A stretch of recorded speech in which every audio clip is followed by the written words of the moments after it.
Good morning, students, and welcome to biology class.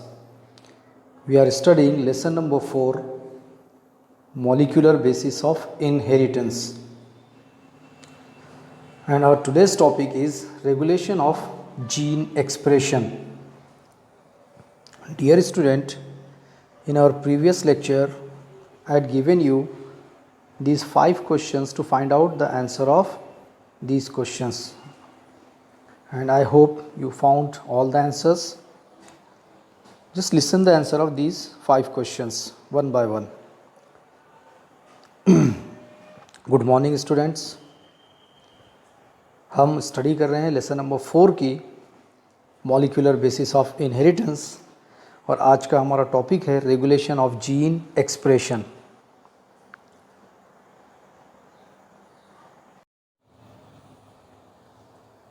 सबसे पहले first question, enlist different steps of protein synthesis. As you know, there are 2 steps that involve in protein synthesis. First, transcription, and second, that is translation. Now, second question, name the initiator codon of protein synthesis. The answer is AUG is the initiator codon of protein synthesis. Third question, explain in brief the process of initiation during protein synthesis. Now see the answer. The answer is here. Activation of amino acid is essential before translation and for which ATP is essential, and small subunit of ribosome binds to mRNA at 5' end. Initiator codon AUG is present on mRNA which initiate the process of protein synthesis, and initiator tRNA binds with initiation codon AUG by its anticodon UAC through hydrogen bond, and it carries activated amino acid methionine in eukaryotes and formyl methionine in prokaryotes. Now the large subunit of ribosome joined with the smaller subunit that requires magnesium ions, and finally initiator charged tRNA occupies the P site of the ribosome and A site is vacant. Got it, student? Now the next question, question number 4, name the 3 binding sites of ribosome. आपको भी पता है इसका answer क्या होगा। 3 binding sites, A site, P site and E site. These are the 3 binding sites of ribosome. And the 5th question, what is translocation? Now look at the answer again here. The tRNA at A site, carrying a dipeptide moves to the P site. This process is called translocation. tRNA जो A site पर present होता है, जो एक dipeptide को carry करता है, वो एक्चुअल मूव करेगा P साइट पर. This process is called translocation. Got it, student? Now we will start our today's topic, that is regulation of gene expression. It is a multi-step process by which a gene is regulated and its product is synthesized. Regulation of gene expression एक multi step process है जिसके अंदर gene को regulate किया जाता है और उसके प्रोडक्ट को सिंथेसाइज किया जाता है. Thus, the gene expression result in the formation of polypeptide. और जो जीन एक्सप्रेशन है वो एक्चुअल पॉलीपेप्टाइड के फॉर्मेशन में एक्सप्रेस होगा. And gene expression process regulated at different levels. Gene expression process को डिफरेंट लेवल्स पर रेगुलेट किया जाता है. First one, the first thing, the in eukaryotes the regulation can be at different levels. Eukaryotes में अगर हम देखें रेगुलेशन ऑफ जीन एक्सप्रेशन को तो इसके डिफरेंट लेवल्स आते हैं। First, transcriptional level means formation of primary transcript, processing level, regulation of splicing, transport of mRNA from nucleus to cytoplasm, and translational level, यानी यहाँ पर इसका ट्रांसलेशन होगा। Now look at here, the genes of a cell are expressed to perform different functions. Genes of a cell are expressed to perform different functions. Cell के जो भी jeans है वो एक्सप्रेस्ड होते हैं डिफरेंट फंक्शंस परफॉर्म करने के लिए। An enzyme beta galactosidase is synthesized by E coli and it is used for hydrolysis of lactose into galactose and glucose.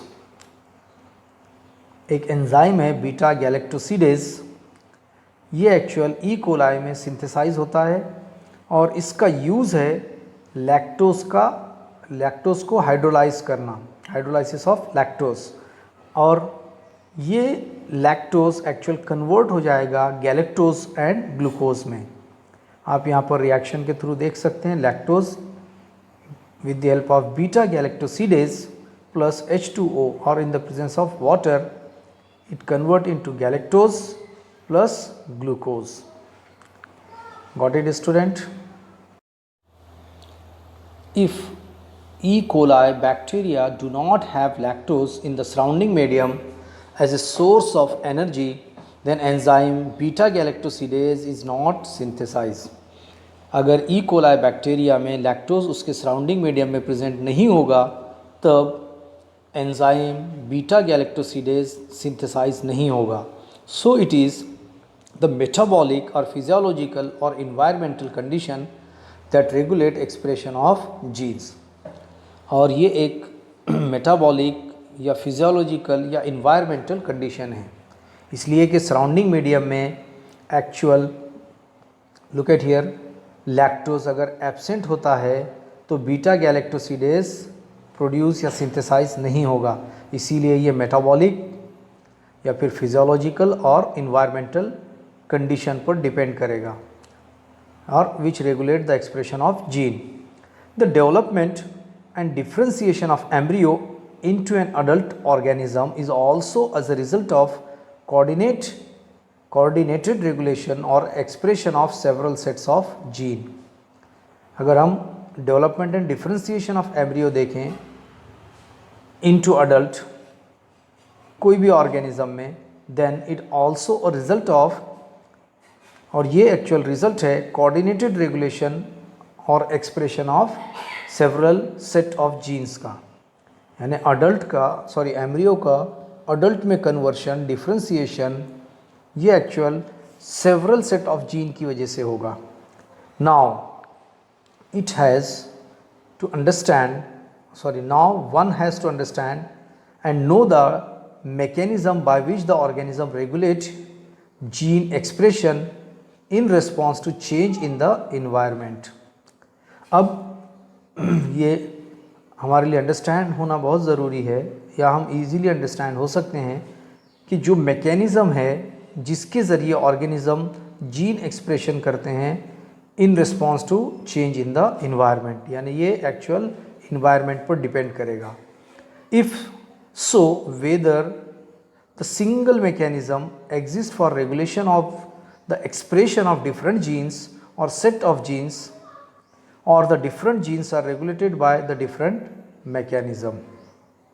अगर सिंगल मैकेनिज्म रेगुलेट करता है एक्सप्रेशन ऑफ डिफरेंट जीन को या set of jeans को, या different jeans regulated होते हैं different mechanisms के through. Certain bacteria like E coli adapt to their chemical environment by synthesizing certain enzymes depending upon the substrate present. जैसे कुछ bacteria जैसे ई कोलाई उनके chemical environment को वो एक्चुअल अडॉप्ट करते हैं और सिंथेसाइज करते हैं कुछ एंजाइम्स को, और ये डिपेंड करेगा उस सबस्ट्रेट पर जो उनके सराउंडिंग इन्वायरमेंट में प्रेजेंट हो।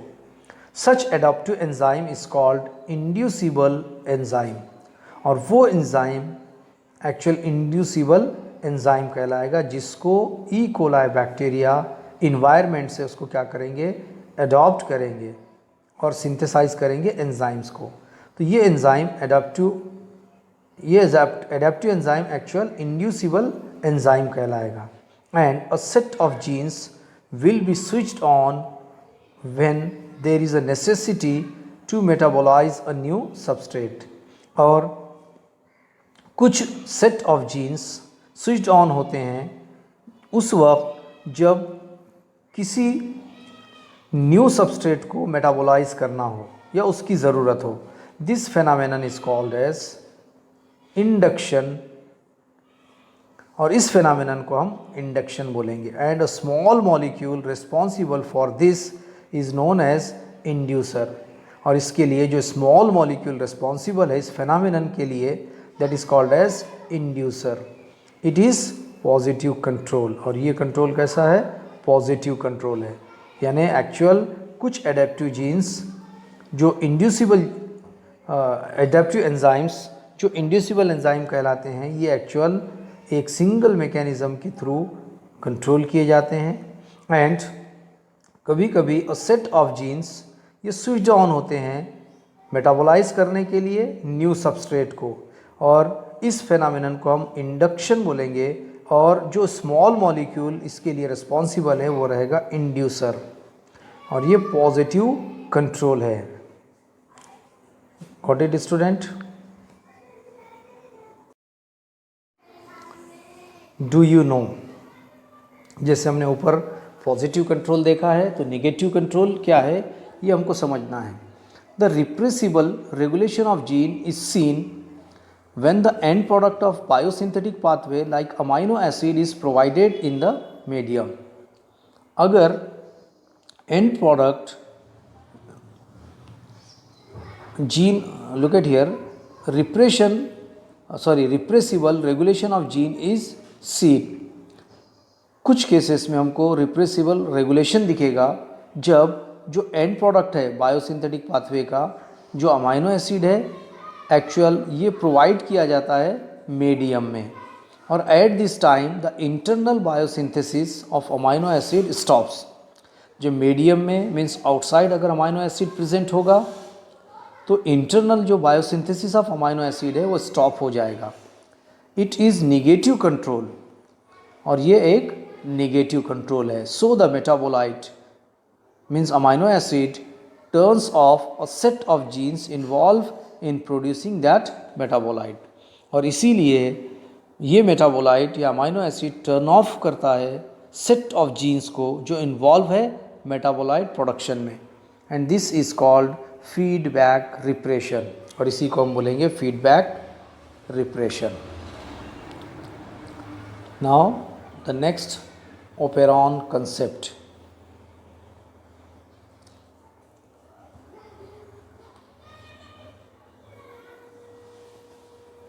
It is a transcriptional control mechanism of gene regulation. Francois-Jacob and Jacques Monod in 1961 explained that the metabolic pathway are regulated as a unit. Operon concept एक transcriptional control mechanism है जो gene को regulate करता है, और इसको 1961 में Francois Jacob and Jacques Monod ने इसको एक्सप्लेन किया है। और ये मेटाबॉलिक पाथवे एक are regulated as a subunit, एक यूनिट के थ्रू ये रेगुलेट किया जाता है। For example in E coli when the lactose sugar is provided to the culture medium, cell induces production of 3 enzymes necessary for the digestion of lactose। अगर हम E coli को एक culture medium में अगर culture करें और उसके अंदर हम लैक्टोज शुगर को अगर ऐड करते हैं, प्रोवाइड करते हैं, उस टाइम पर 3 एंजाइम्स क्या होंगे जो नेसेसरी है डाइजेशन के लिए वो सेल उसको इंड्यूस करेगा या प्रोड्यूस करेगा। Cell induces the production of 3 enzymes. Cell induce करता है 3 डिफरेंट एंजाइम के प्रोडक्शन को, जो एक्चुअल लैक्टोज के डाइजेशन के लिए हेल्पफुल हैं, नेसेसरी हैं। फर्स्ट वन,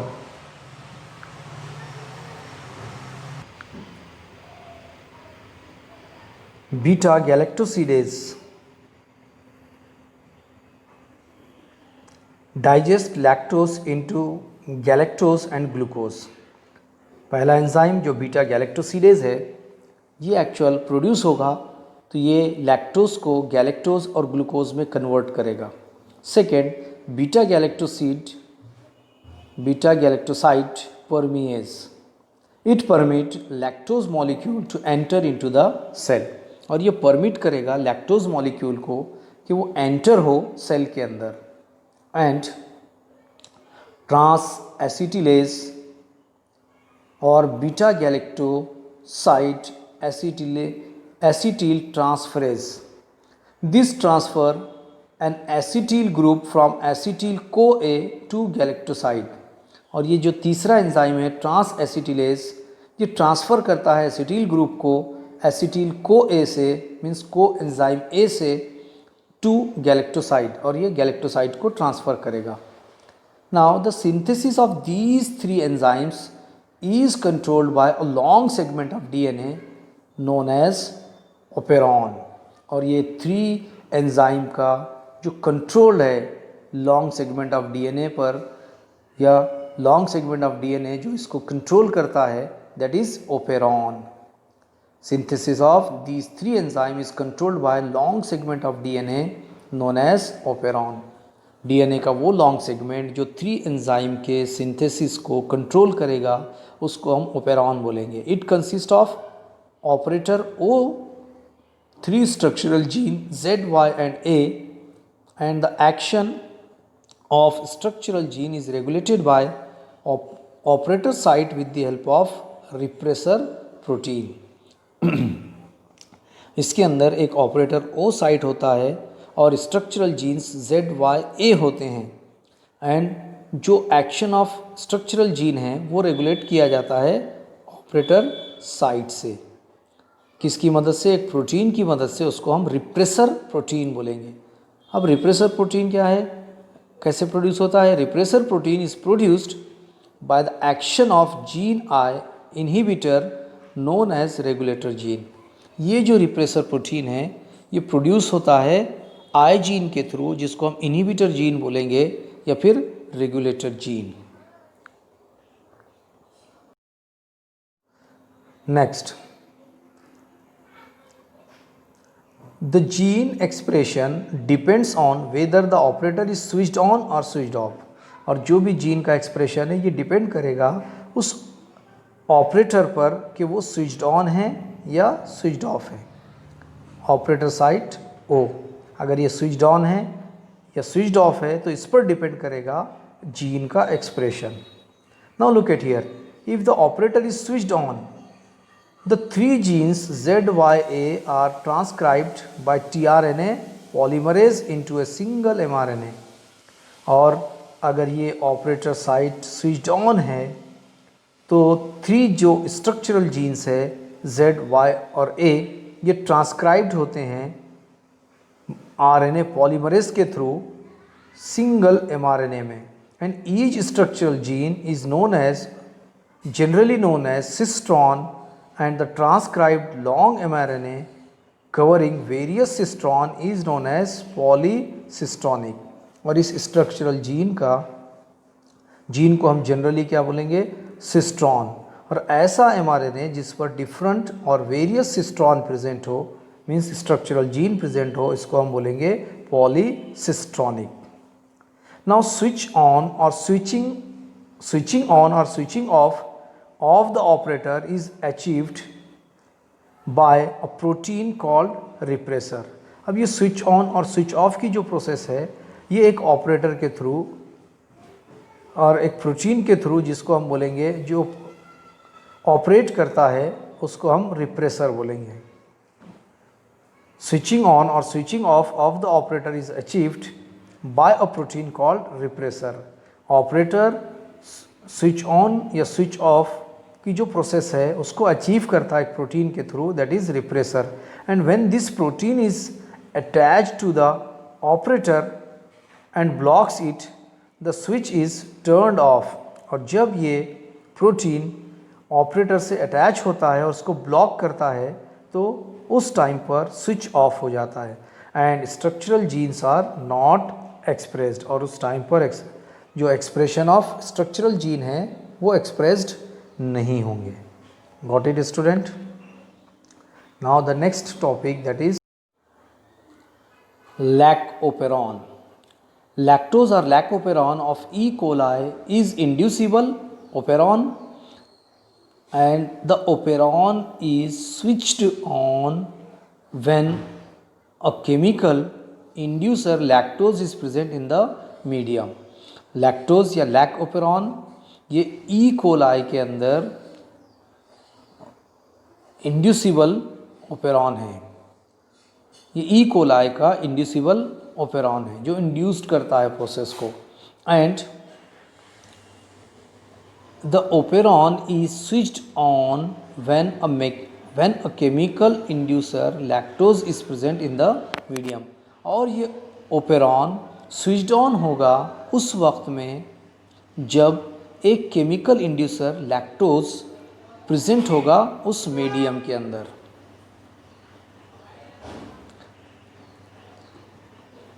ये स्विच्ड ऑन होगा जब एक केमिकल इंड्यूसर लैक्टोज उस मीडियम के अंदर प्रेजेंट होगा।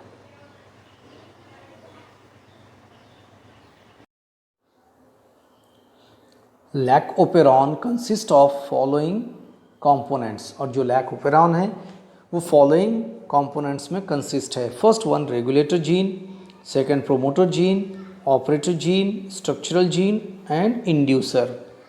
Now the first one, regulator gene. This gene control the operator gene in cytoplasm with an inducer present in the cytoplasm. ये जीन कंट्रोल करता है ऑपरेटर जीन को किसके कोऑपरेशन से? कोऑपरेशन विद इंड्यूसर, और जो इंड्यूसर के कोऑपरेशन में कंट्रोल करेगा और ये प्रेजेंट होगा साइटोप्लाज्म में। Regulator gene proceed the promoter gene, और रेगुलेटर जीन क्या करेगा? प्रोसीड करेगा प्रोमोटर जीन को। And it may not be present immediately adjacent to operator gene. और ये जो प्रोमोटर जीन है वो एक्चुअल इमीडिएटली प्रेजेंट नहीं होगा ऑपरेटर जीन के एडजेसेंट में, next to operator gene. Adjacent में next. Regulator gene produce a protein called repressor protein. Regulator gene एक तरह का प्रोटीन प्रोड्यूस करता है, वो एक्चुअल रिप्रेसर प्रोटीन है। And repressor bind with the operator gene and repress means stop its action. और ये जो रिप्रेसर है ये बाइंड करता है ऑपरेटर जीन को और रिप्रेस भी करता है, यानी स्टॉप करता है इसके एक्शन को। It is called regulator protein, और इसको हम बोलेंगे regulator protein. Now the second one, promoter gene. This gene proceed the operator gene. Regulator ने प्रोसीड किया था प्रोमोटर को, प्रोमोटर प्रोसीड करेगा ऑपरेटर जीन को। It is present adjacent to the operator gene. Promoter adjacent नहीं था regulator gene को, but regulator gene से प्रोमोटर एडजेसेंट नहीं था, बट प्रोमोटर से ऑपरेटर जीन एडजेसेंट रहेगा, मीन्स उसके बाद ही प्रेजेंट रहेगा। And the promoter gene marks the site eight which the RNA polymerase enzyme binds. अब ये प्रोमोटर जीन एक्चुअल मार्क करता है जिस साइट को, एक साइट को जिस पर आरएनए पॉलीमरेज एंजाइम बाइंड होगा। When the operator gene is turned on, जब ऑपरेटर जीन टर्न ऑन होता है the enzyme moves over the operator gene and transcription of structural gene start. और जैसे ही ऑपरेटर जीन टर्न ऑन होगा enzyme move करेगा operator gene के ऊपर से ओवर द ऑपरेटर जीन, और transcription of structural gene start, और स्ट्रक्चरल जीन का ट्रांसक्रिप्शन स्टार्ट हो जाएगा। Promoter gene base sequence determine which strand of DNA acts as a template, और प्रोमोटर जीन की जो बेस सीक्वेंस है वो डिटरमाइन करेगी स्ट्रैंड ऑफ डीएनए को जो एक्ट करेगा एज ए टेम्पलेट। आपको भी पता है टेम्पलेट की मीनिंग। तो ये जो टेम्पलेट स्ट्रैंड है डीएनए का वो एक्चुअल डिपेंड करता है प्रोमोटर की बेस सीक्वेंस को। Next, operator gene. Operator gene, it is proceed the structural gene and this control the functioning of structural gene। Operator gene ये स्ट्रक्चरल जीन को proceed करेगा, यानी उसके आगे नेक्स्ट वो स्ट्रक्चरल जीन को प्रोसीड करता है प्रोसेस को, and this is controlled the functioning of structural gene, और ये कंट्रोल करेगा फंक्शनिंग ऑफ स्ट्रक्चरल जीन को या स्ट्रक्चरल जीन की फंक्शनिंग को भी। And it lies adjacent to the structural gene, और ये कहाँ प्रेजेंट रहेगा? Directly adjacent means next to structural gene. When the operator gene is turned on by inducer, the structural gene produce mRNA। और जैसे ही operator gene turn on होता है inducer के through, तो स्ट्रक्चरल जीन प्रोड्यूस होता है mRNA। The structural gene produce mRNA, और जो स्ट्रक्चरल जीन है वो mRNA प्रोड्यूस करता है। Operator gene is turn off by the product of repressor gene, और ऑपरेटर जीन टर्न ऑफ होगा, ये एक्चुअल ऑफ किया जाएगा रिप्रेसर जीन के प्रोडक्ट के थ्रू, यानी ये टर्न ऑन होगा एंड टर्न ऑफ भी होगा। टर्न ऑफ होगा तो ये रिप्रेसर जीन के थ्रू टर्न ऑफ होगा, टर्न ऑन होगा तो इंड्यूसर के थ्रू टर्न ऑन किया जाएगा। Now the next one, structural gene. When the lactose is added to the E. coli culture, the structural gene catalyze mRNA, which in turn produce polypeptide on the ribosome। जब lactose को हम E coli culture में add करेंगे या culture medium of E coli में add करेंगे, तो structural gene ये कैटलाइज करेगा mRNA को, और mRNA ये एक्चुअल क्या करेगा? Which in turn produce polypeptide. mRNA जो टर्न होकर प्रोड्यूस करेगा पॉलीपेप्टाइड को राइबोसोम पर, and the polypeptides formed acts as a enzyme to catalyse lactose in the cell. और जो भी पॉलीपेप्टाइड फॉर्म होंगे वो एंजाइम की तरह एक्ट करेंगे और वो कैटलाइज करेंगे लैक्टोज को सेल के अंदर। And there are 3 structural genes in the sequence, LAC-Z, LAC-Y and LAC-A, और उसी तरह से 3 स्ट्रक्चरल जीन्स भी रहेंगे जो सीक्वेंस में Z, LAC-Z, LAC-Y and LAC-A रहेंगे। Enzyme produced are beta galactosidase, beta galactoside, permease and transacetylase respectively. और एंजाइम भी प्रोड्यूस होंगे स्ट्रक्चरल जीन की तरह ही। पहला बीटा गैलेक्टोसाइड बीटा गैलेक्टोसिडेज, दूसरा बीटा गैलेक्टोसाइड परमिएज, और तीसरा है ट्रांस एसिटिलेज रेस्पेक्टिवली, यानी अल्टरनेटली फॉर्म होंगे। And the last one that is inducer. Inducer, it is a chemical in the cytoplasm which inactivates the repressor. ये एक chemical है जो साइटोप्लाज्म में प्रेजेंट रहेगा, ओलोलैक्टेस, और जो इनएक्टिव करेगा रिप्रेसर को। When the lac operon is switched on, और जब लैक ओपेरॉन स्विच्ड ऑफ होता है, then the inducer join with repressor protein preventing the binding of repressor to the operator gene.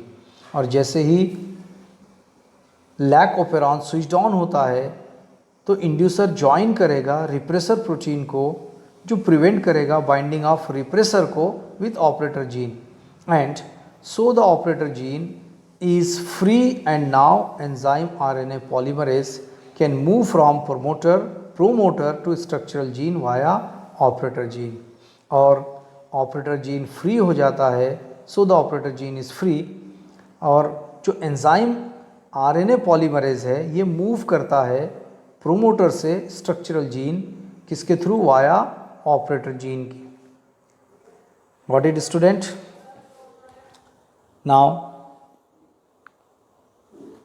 The next topic, last topic, that is role of lactose.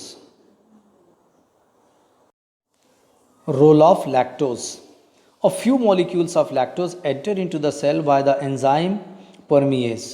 Lactose के कुछ molecule ही enter होते हैं cell के अंदर bye enzyme परमीएज enzyme के through, and a small amount of this enzyme is present even when operon is switched off. और ये जो एंजाइम है ये थोड़े से अमाउंट में प्रेजेंट रहेगा उस वक्त पर भी जब ओपेरॉन स्विच्ड ऑफ होगा। And a few molecule of lactose acts as a inducer to bind repressor. और यही जो एंजाइम है इसके फ्यू मॉलिक्यूल्स ऑफ लैक्टोज ये एक्ट करेंगे एज ए इंड्यूसर और बाइंड करेंगे रिप्रेसर को। This repressor inducer complex fails to join when the operator gene which is then turn on। और ये रिप्रेसर इंड्यूसर कॉम्प्लेक्स फेल हो जाएगा ज्वाइन करने में ऑपरेटर जीन को। कब? when is which is then turn on। और वो कब होगा? जब वो टर्न ऑन होगा। Structural gene produce all enzymes. Structural gene जब ऑल एंजाइम प्रोड्यूस करेंगे तब ये टर्न ऑन होगा। Thus, the lactose acts as an inducer of its own breakdown। Lactose act करता है एज ए इंड्यूसर, और वो किसके लिए? ओन या खुद के ब्रेकडाउन के लिए। When the inducer level falls, the operator is blocked again by repressor। और जब इंड्यूसर लेवल कम हो जाएगा तो ऑपरेटर ब्लॉक होगा रिप्रेसर के through. So the structural gene are repressed, inactivated again। और इसीलिए जो स्ट्रक्चरल जीन हैं वो रिप्रेस्ड मीन्स स्टॉप होंगे और इनएक्टिवेट होंगे फिर से। And this is a negative feedback, और इसी को हम बोलेंगे negative feedback. So guys, dear student, at the end of this lecture आपके लिए कुछ क्वेश्चंस है। Look at here, you have to find answer of these 4 questions. What is the role of repressor gene? Name the different structural genes in the sequence of lac operon. And which molecule does acts as an inducer molecule in lac operon? And in which condition the lac operon is switched off? Got it student? अगर आपको इस lecture से related कोई doubts या curies है तो आप मुझसे पूछ सकते हो। यू कैन मैसेज मी और you can ask me. Thank you and have a nice day.